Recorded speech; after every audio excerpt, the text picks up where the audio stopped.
৩৭তম জাতীয় সড়ক নিরাপত্তা মাস উপলক্ষে অনুষ্ঠান চাঁদুর মোড় টোল প্লাজায়। ৩৭তম জাতীয় সড়ক নিরাপত্তা মাস পয়লা থেকে ৩১শে জানুয়ারি ২০২৬ উপলক্ষে চাঁদুর মোড় টোল প্লাজায় একটি বিশেষ অনুষ্ঠান অনুষ্ঠিত হয়।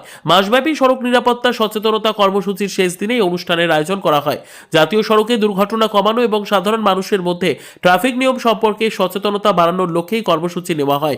অনুষ্ঠানে উপস্থিত ছিলেন plaza manager Manas Kumar Palai, senior executive road safety Shahbaz Uddin Ansari, incident manager Mohammad Phulbabu, MOL এর প্লাজা ম্যানেজার অমিত সিং, শামশেরগঞ্জ থানার আইসি সুব্রত ঘোষ এবং সুতি থানার ট্রাফিক ওসি অর্পণ সরকার। প্রশাসন ও টোল প্লাজা কর্তৃপক্ষের যৌথ উপস্থিতিতে অনুষ্ঠানটি সম্পূর্ণ হয়। অনুষ্ঠানের শুরুতে সড়ক নিরাপত্তা নিয়ে একটি সচেতনতা আলোচনা হয়। সেখানে ট্রাফিক নিয়ম মেনে চলা, হেলমেট ও সিটবেল্ট ব্যবহারের গুরুত্ব, অতিরিক্ত গতির ঝুঁকি এবং দুর্ঘটনা ঘটলে দ্রুত সাহায্য পৌঁছে দেওয়ার বিষয়গুলি তুলে ধরা হয়।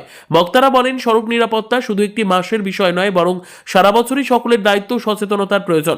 জাতীয় সড়ক নিরাপত্তা মাস জুড়ে টহল, দুর্ঘটনা ব্যবস্থাপনা এবং জরুরি পরিষেবায় যুক্ত কর্মীদের দায়িত্বশীল ও শৃঙ্খলাবদ্ধ কাজের প্রশংসা করা হয়। ভালো কাজের স্বীকৃতি স্বরূপ একাধিক কর্মীকে পুরস্কৃত করা হয়। Control room officer Sumanta Das, route patrolling officer Abu Talha ও আজিজ শেখ, প্যারামেডিক নিবারণ সাহা ও শিবশঙ্কর সাহা, চালক জগন্নাথ মুর্মু ও নিত্যগোপাল, সহকারী কেতাবুদ্দিন শেখ ও মাহমুদ আলী মোল্লা এবং ইনসিডেন্ট ম্যানেজার মোহাম্মদ ফুলবাবুর হাতে পুরস্কার তুলে দেওয়া হয়। অনুষ্ঠান শেষে সকল কর্মীদের মধ্যে মিষ্টির প্যাকেট বিতরণ করা হয়। সৌহার্দ্যপূর্ণ পরিবেশের মধ্যে দিয়ে জাতীয় সড়ক নিরাপত্তা মাসের কর্মসূচির আনুষ্ঠানিক সমাপ্তি ঘটে।